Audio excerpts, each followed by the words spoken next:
আজ যারা আজহারিকে আজহারি কিংবা ফাজাহারি বলেন, আপনাদেরকেও লাঞ্ছনা এবং অপমানের শেষ ঠিকানায় পৌঁছে দিতে ওই আল্লাহর সময় দরকার হবে না। কে যেন আজহার নাকি মাঝার একজন আছে, আগে ওরা খাইছে এখন এরা খেতে চায় না, কি বলছেন না? নামকে বিকৃত করা থেকে বিরত থাকুন। বিএনপি নাকি চাঁদাবাজি করে, বিএনপি নাকি দখলবাজি করে, বিএনপি নাকি চেতেন কেন?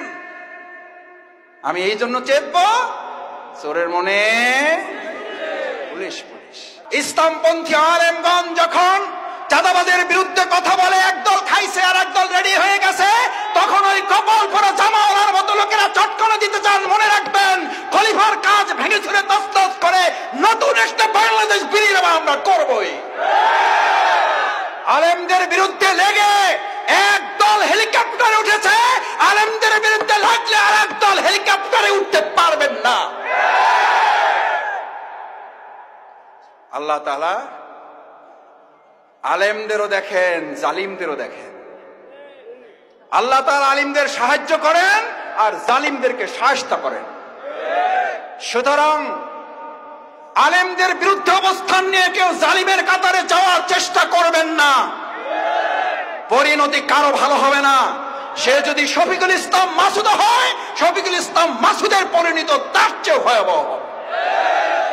কারণ আলিমেরা কথা বলে জনগণের কল্যাণের জন্য, ইসলামের জন্য। আলিমদের সম্মান করতে শিখুন, নামকে বিকৃত করা থেকে বিরত থাকুন। ফ্যাসিস্টদের এক টাকলা মুরাদ মনে করিয়ে দিচ্ছি, শুধু এই মাওলানা ডক্টর আজহারি হাফিজাহুল্লাহ বলেছিল, ওই যে কি একটা বলে, ঠিক না বা ঠিক, এই কথা বলার দুই একদিনের মাথায় ওর মন্ত্রিত্ব চলে গিয়ে অপমান লাঞ্ছনার কাজ করে আল্লাহকে দাঁড় করিয়েছিলেন।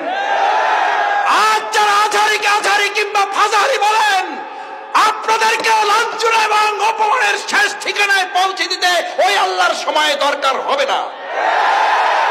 কি বলেন?